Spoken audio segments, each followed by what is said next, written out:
¿Sabes que cuanto más cavamos en las ancestrales arenas de la historia, más descubrimos que hay muchas cosas sobre nuestros ancestros que desconocemos? Pero hoy los voy a llevar a una expedición por descubrimientos del mundo antiguo que nos muestran sin menor duda que nuestros antepasados sabían, con cientos de años de anticipación, quién sería el Mesías y cuándo habría de llegar. Sigue escuchando que te contaré de una sorprendente imagen de Jesús que fue pintada en las arenas del desierto con siglos de anticipación.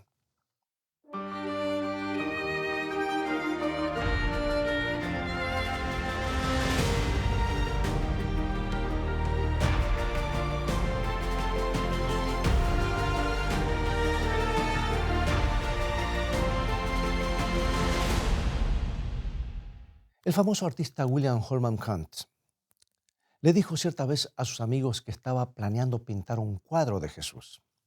Sus amigos le dijeron: eso es imposible.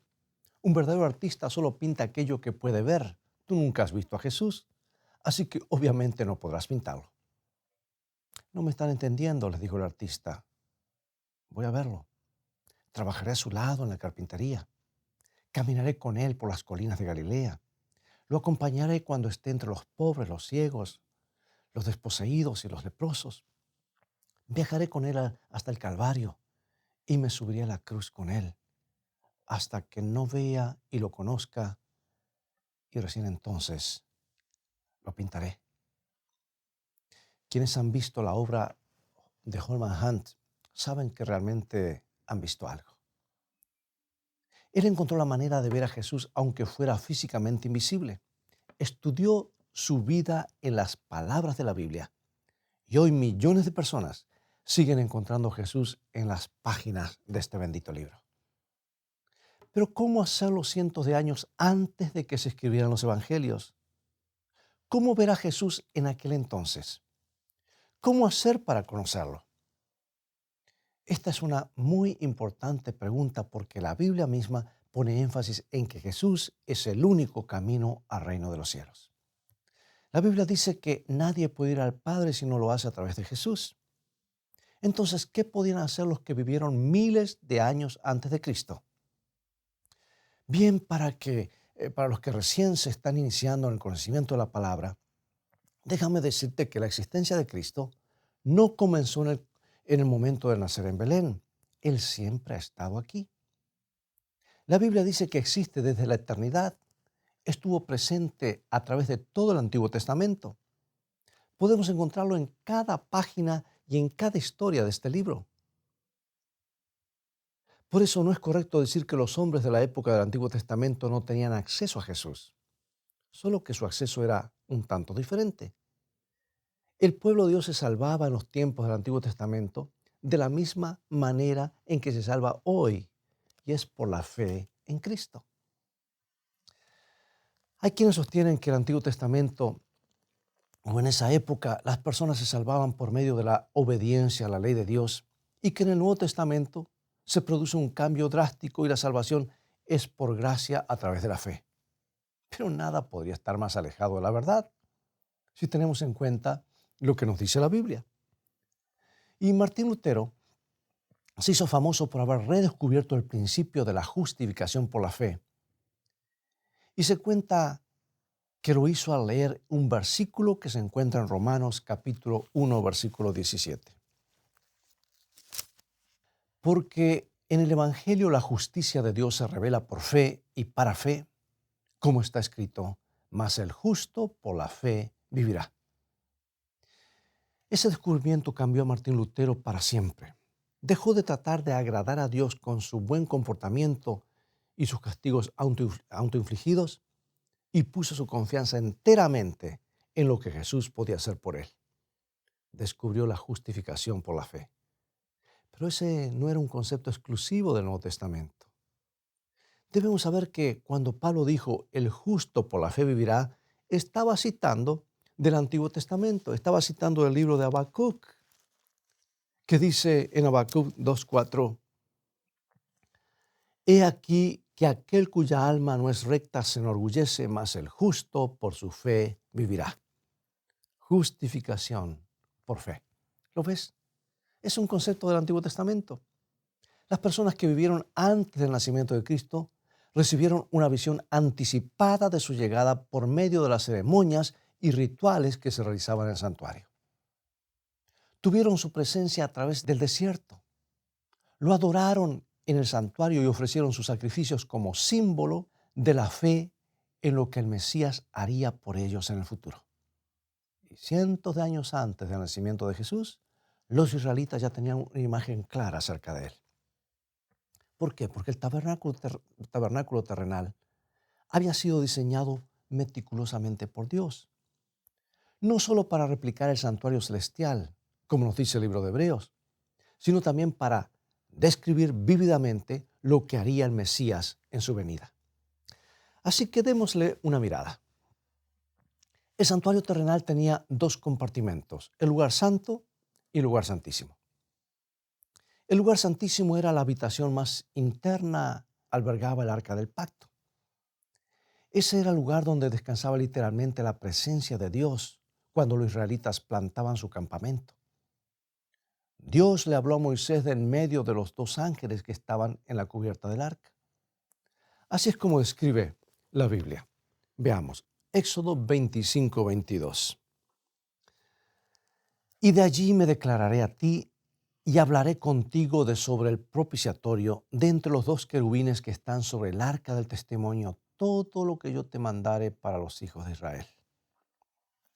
O sea que el lugar santísimo era una réplica, un modelo a escala reducida de la habitación del trono en el santuario celestial. ¿Y sabes que Apocalipsis 11 revela que también hay un arca en el cielo? Vez tras vez, a lo largo de toda la Biblia, se menciona a Dios como el que habita entre los querubines. Y en su deseo incontenible de habitar con su pueblo, Dios creó un santuario donde su presencia pudiera manifestarse sin destruir a los pecadores. Ahora bien, el primer compartimento, el lugar santo, estaba separado del lugar santísimo por un grueso velo bordado. El lugar santo tenía 3 piezas de mobiliario en su interior: un candelabro de 7 brazos, una mesa para los panes sin levadura y un altar para quemar incienso. Y cada uno de esos objetos había sido diseñado específicamente para enseñarle algo importante al pueblo de Dios con relación a su Hijo. Eran lecciones objetivas sobre el carácter de Dios, cuya presencia se manifestaba encima del arca del otro lado del velo. Cuando ingresamos al lugar santo, o al menos cuando el sacerdote ingresaba en él, porque a ti y a mí no se nos hubiese permitido entrar, había un gran candelabro de oro justo a la izquierda. Tenía más de 2 metros de altura y sus brazos, que sostenían 7 lámparas, se extendían por más de 1,5 metros. Estaba hecho de oro puro, oro cincelado, y debe haber pesado unos 100 kilos más o menos. Y el candelabro con sus 7 brazos era la única fuente de luz que había en el interior del santuario. Y sobre cada brazo había una pequeña lámpara de aceite. El sacerdote tenía la responsabilidad de mantenerlas encendidas en forma constante. Era un poderoso símbolo del Mesías. ¿Y cuál era su significado? Bueno, el profeta Zacarías en el Antiguo Testamento nos da unas pistas importantes. En una dramática visión se le mostró el candelabro al que se le suministraba aceite de oliva para mantenerlo encendido. Y aquí tenemos, porque le preguntó al ángel qué significaba esto. Y esto es lo que se le dijo, Zacarías capítulo 4, versículo 6. Entonces respondió y me habló diciendo: esta es palabra de Jehová a Zorobabel, que dice: no con ejército ni con fuerza, sino con mi espíritu, ha dicho Jehová de los ejércitos. El aceite de oliva que llenaba las 7 lámparas era un símbolo del poder del Espíritu Santo, la tercera persona de la divinidad.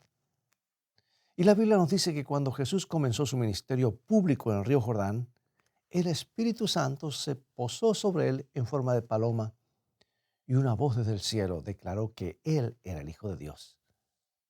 Él era la luz que vino al mundo oscuro. Y en el Evangelio de Juan, Juan lo dijo así, San Juan capítulo 8, versículo 12. Yo soy la luz del mundo. El que me sigue no andará en tinieblas, sino que tendrá la luz de la vida.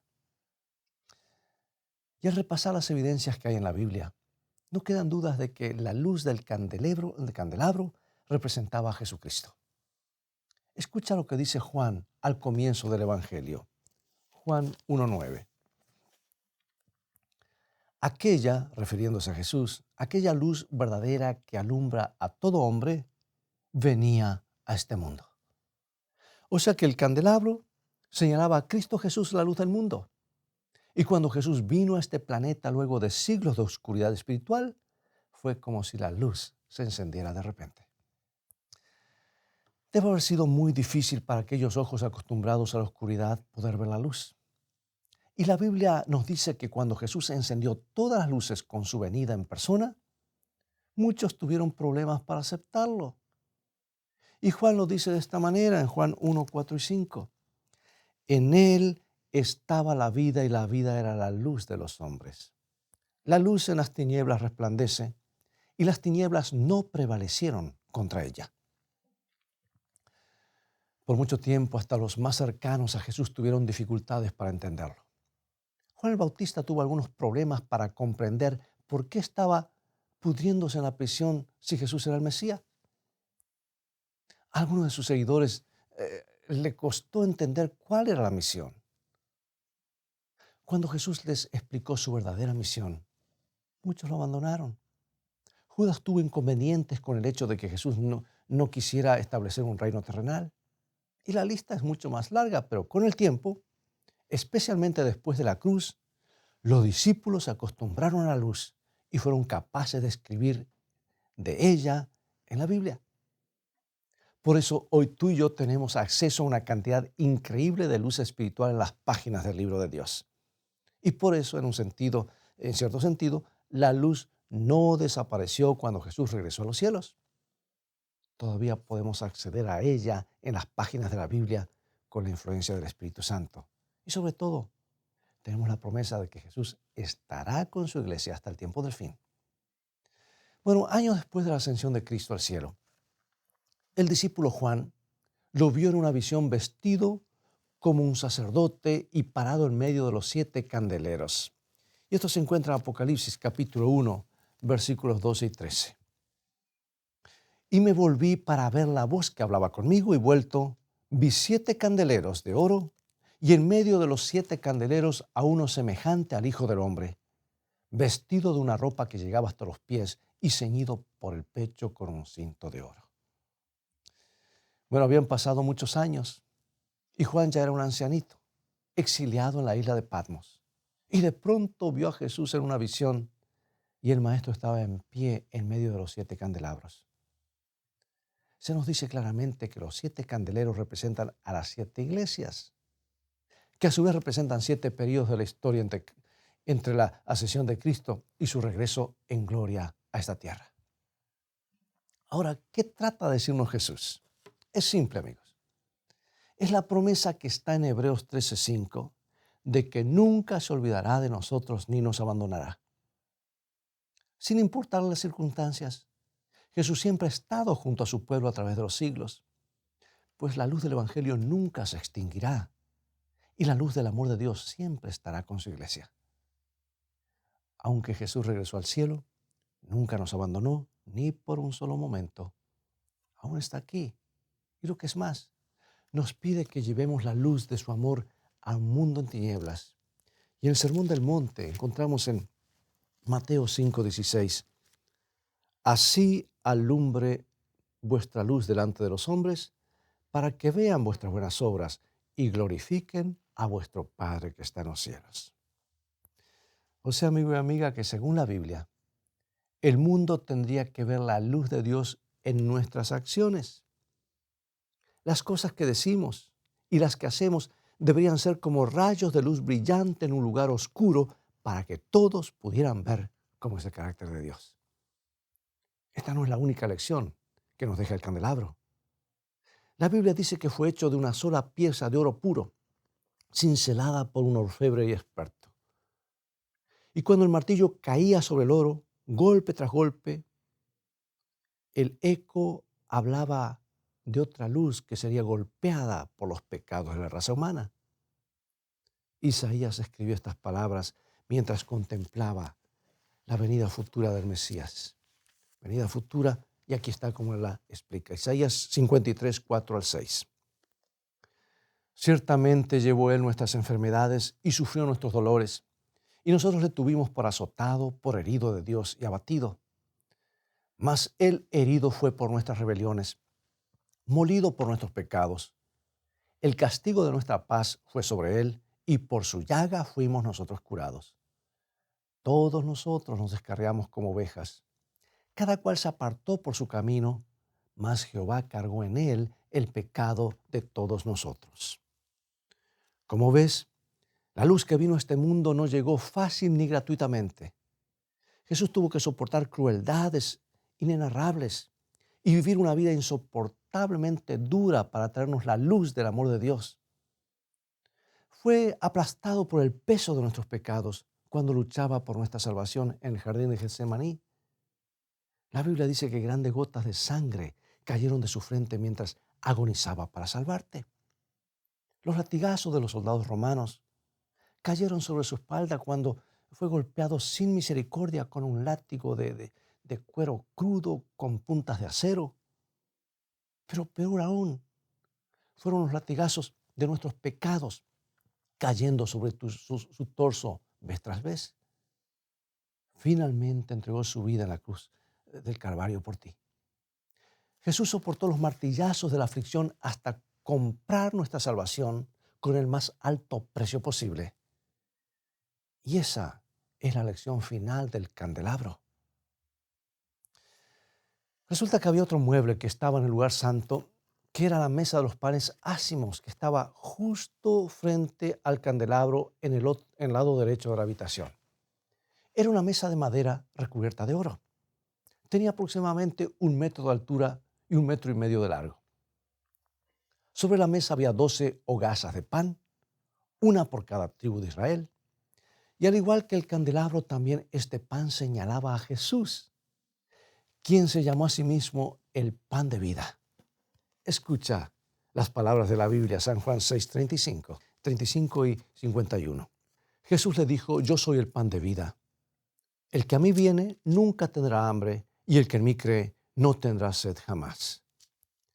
Yo soy el pan vivo que descendió del cielo. Si alguno comiere de este pan, vivirá para siempre. Y el pan que yo daré es mi carne, la cual yo daré por la vida del mundo. Cuando Jesús eligió el pan como símbolo de su cuerpo, eligió algo que todos podían relacionar. Prácticamente no hay cultura sobre la tierra que no tenga algún tipo de pan.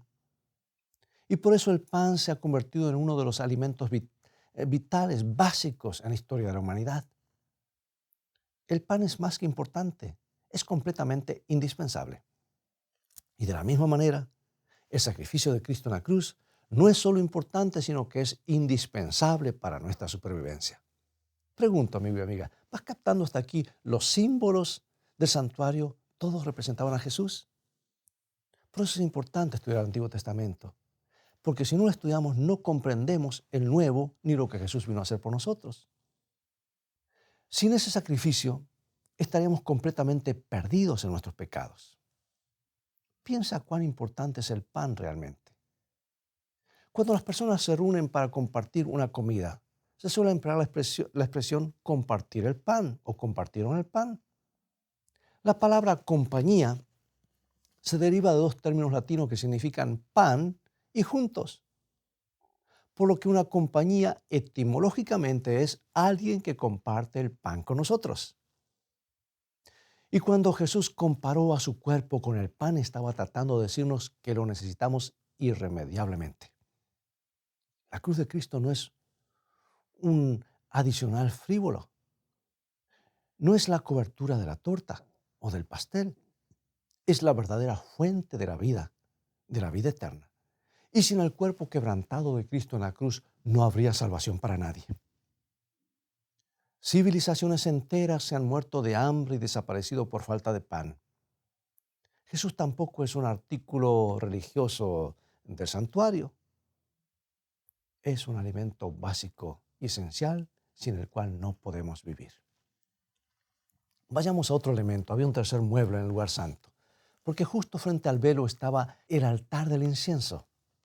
Era mucho más pequeño que el altar de sacrificio, que estaba afuera, allí en el atrio. No tenía más que 1,5 metros de altura y unos 2 metros cuadrados de superficie. El sumo sacerdote quemaba sobre él un compuesto especial de hierbas que producía un dulce olor a humo. El humo ascendía del altar y pasaba a través del velo al lugar santísimo ante la misma presencia de Dios. Ahora, ¿qué representaba esto? Bien, la Biblia lo dice muy claramente en el libro de Apocalipsis. Cuando Juan describe el altar del incienso que está en el santuario celestial, él dice en Apocalipsis 8:3 lo siguiente: otro ángel vino entonces y se paró ante el altar con un incensario de oro, y se le dio mucho incienso para añadirlo a las oraciones de todos los santos sobre el altar del oro que estaba delante del trono. Y de la mano del ángel subió a la presencia de Dios el humo del incienso con las oraciones de los santos. ¿Por qué decimos que nuestras oraciones no pueden salvarnos? Nuestras oraciones están tan contaminadas por el pecado y el egoísmo que sencillamente no pueden entrar en las cortes del cielo ni ante la presencia de Dios. Pero la Biblia enseña que Jesús mezcla nuestras oraciones con el incienso celestial para hacerlas aceptables. Es la única persona que ha vivido una vida perfecta y cuyas oraciones están totalmente libres de la contaminación del pecado. Ahora bien, la Biblia enseña que Él está oficiando como nuestro gran sumo sacerdote, en las cortes del cielo, por supuesto. Y cuando nuestras oraciones llegan hasta el trono de Dios, Jesús las entremezcla con su justicia y las hace plenamente aceptables ante Dios. Y a medida que balbuceamos nuestras imperfectas oraciones, Jesús las funde con sus propias oraciones, convirtiéndolas en olor agradable a Dios. Esa es la razón por la cual para encender el incienso no se podía utilizar ningún fuego fuera del que provenía del altar de los sacrificios. Porque lo único que nos hace aceptables ante el trono de Dios es el sacrificio de Jesús. Y ahora, amigos, a manera de conclusión, debo decir que todo el santuario, parte por parte, prefiguraban alguna cosa que Jesús haría a favor de su pueblo. E incluso hoy, si lo estudiamos con detenimiento, descubrirás facetas maravillosas acerca de un Dios cuyo mayor deseo es habitar con sus hijos. Ya no necesitamos los sacrificios de animales, pero todavía son necesarias las lecciones que nos enseñaron. Si lo buscas con cuidado, verás que Jesús está detrás de todos los símbolos del santuario. Nos pinta la imagen de un Dios que está dispuesto a todo para asegurar tu presencia y la mía en el reino de los cielos. Es el camino al trono de Dios que fue allanado por la sangre de Cristo. Por eso quiero terminar con esta pregunta. ¿Cómo responderás a la invitación que nos llega desde el santuario, donde Jesús está intercediendo?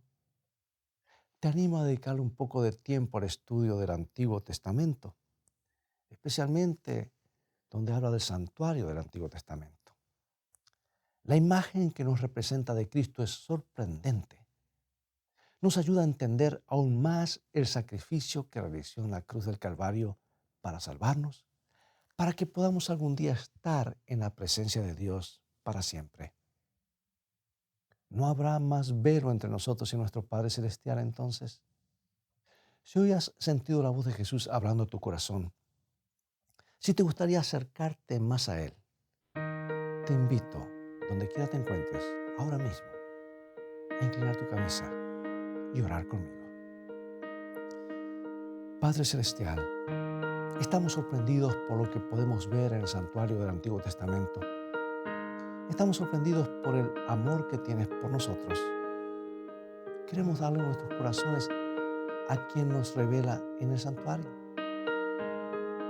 Él se nos revela allí y queremos entregarle nuestro corazón. Queremos suplicarte por el don del Cordero de Dios para poder entrar confiadamente ante tu presencia en el lugar santísimo del cielo. Te pedimos que hables a nuestros corazones. Queremos seguir a Jesús. Te pedimos estas cosas en su precioso nombre. Amén.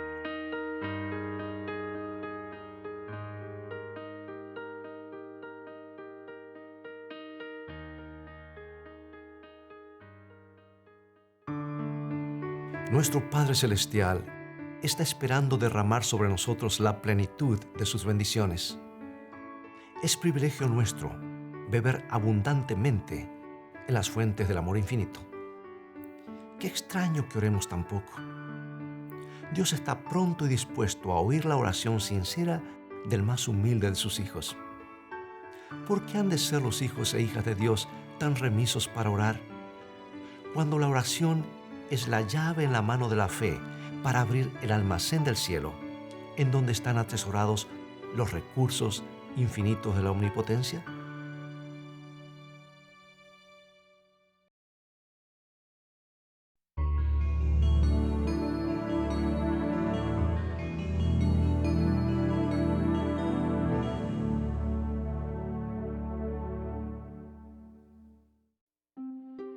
Todo cristiano tiene la oportunidad no solo de esperar, sino de apresurar la venida de nuestro Señor Jesucristo. Si todos los que profesan el nombre de Cristo llevaran fruto para su gloria, cuán prontamente se sembraría en todo el mundo la semilla del Evangelio. Rápidamente maduraría la gran cosecha final y Cristo vendría para recoger el precioso grano. Cristo espera con un deseo anhelante la manifestación de sí mismo en su iglesia. Cuando el carácter de Cristo sea perfectamente reproducido en su pueblo, entonces vendrá Él para reclamarlos como suyos.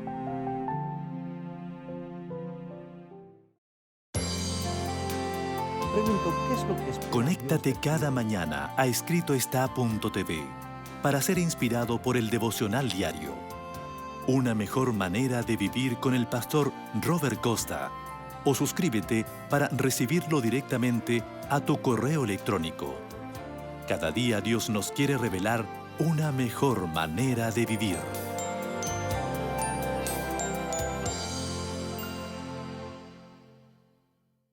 Sí, amigos, el santuario celestial es el centro de operaciones del universo. El hospital de emergencia que Dios ha abierto para restaurar a la humanidad. Allí tenemos que entrar por fe. Allí hay auxilio, porque allí está Jesús intercediendo, obrando cada día por ti y por mí. Y ahora ha llegado el momento de despedirnos.